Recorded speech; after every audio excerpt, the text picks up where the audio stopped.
Live from the world's capital markets, here are the latest financial headlines brought to you by News Factory. Hello and welcome to our daily financial outlook. Stay with us for more market headlines.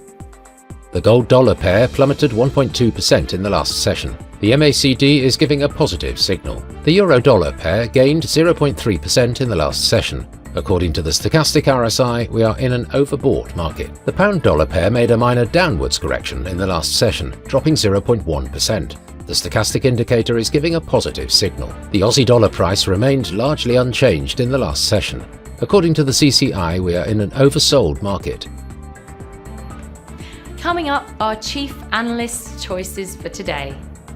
Major US stock indexes ended sharply lower as US recession worries shook global markets and drove investors out of risky assets, while Apple shares dropped as Berkshire Hathaway cut its stake in the company.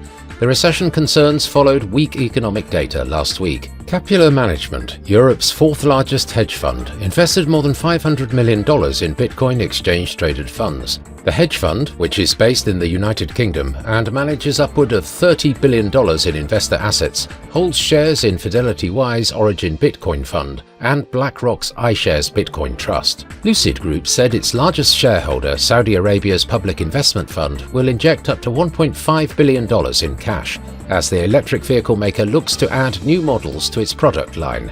The EV maker's shares jumped 12% in extended trading. Those were today's major economic events, and now moving on to world financial headlines.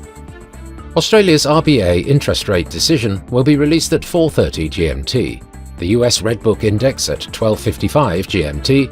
Australia's RBA rate statement at 4:30 GMT. Japan's 10Y bond auction will be released at 3:35 GMT.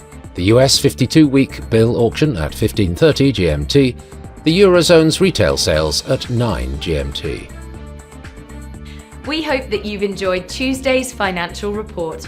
On behalf of all of us here, we wish you a productive trading day.